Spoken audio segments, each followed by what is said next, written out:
আসসালামু আলাইকুম সকল শিক্ষার্থীকে স্বাগত জানিয়ে শুরু করছি ম্যাথ ক্লাস। আজকে আমি ম্যাথ ক্লাসে অষ্টম শ্রেণী গণিতের দ্বিতীয় অধ্যায় এক্সারসাইজ 2.1 পেজ নং 19 কোশ্চেন নং 12 এই অঙ্কটির সহজের সমাধান দেবো। তাহলে দেখো এখানে দেওয়া আছে বার্ষিক মুনাফা 8% থেকে বেড়ে 10% হওয়ায় তৃষা মারমার আয় 4 বছরে 128 টাকা বেড়ে গেল।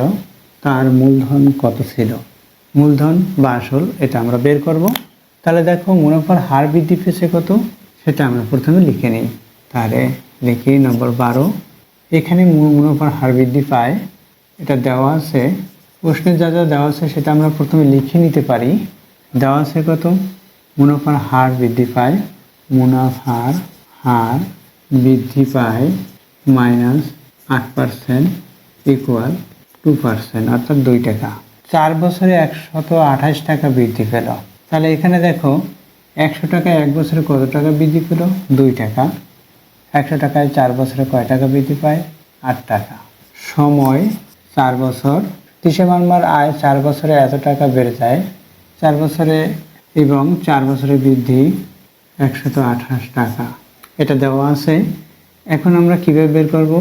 100 টাকায় 1 বছরে মুনাফার হার বৃদ্ধি পায় 2 টাকা, বা 100 টাকা 1 বছরে বৃদ্ধি পায় 2 টাকা।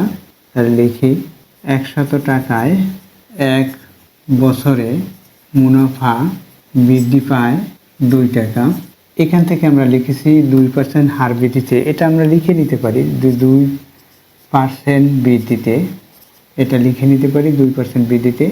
অতএব 100 টাকায় 4 বছরে, আমরা 4 বছরে বের করব।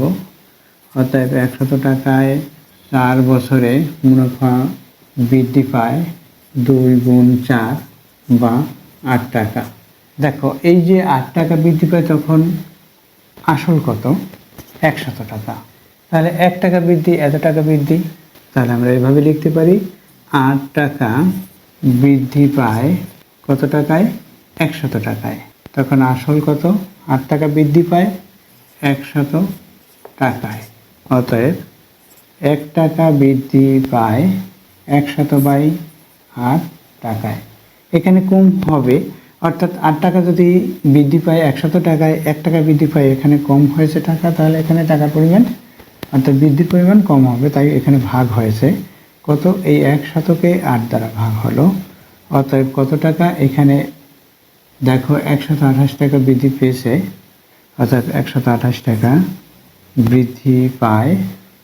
128 টাকা বৃদ্ধি পায় কত টাকায়? বেশি টাকায় হবে, গুণ হবে 128, অর্থাৎ এইখানে 100 গুণ 128/8 টাকায়। এখন একটা আমরা কীভাবে ভাগ করবো দেখো, এখানে 2 লিখতে পারি, 4 গুণ 2 অর্থাৎ এটাকে 4 দ্বারা ভাগ করেছি, 2 হলো এখানে ভাগফল। 4 দ্বারা এটাকে ভাগ করলে 4 25 100, এখানে 25 হলো। 2 দিয়ে এটাকে ভাগ করি, 2 দ্বারা এটাকে ভাগ করি, 6 2 12 6 হয়, এখানে 4 অর্থাৎ 64 হলো। এখানে 1 লিখতে পারি, যেহেতু 2 দ্বারা 2কে ভাগ করেছে 1, 2 দ্বারা 128কে ভাগ করেছে 64, অর্থাৎ এখন এটা গুণ এটা করলে যেটা হবে তত টাকা হবে। দেখো সমাধানটি করি। এত টাকায় বা কত হয়, এটার সাথে এটা গুণ করলাম, এখানে পেয়েছি 1600 টাকায়। এটা আমরা ক্যালকুলেটর ব্যবহার করে গুণটা সম্পূর্ণ করব। উত্তর কত? 1600 টাকা। তার মূলধন, উত্তর মূলধন কত? 1600 টাকা। এটা হচ্ছে তার মূলধন, এটা হচ্ছে উত্তর। আশা করছি বুঝতে পেরেছো অঙ্কটির সমাধান কীভাবে করতে হয়।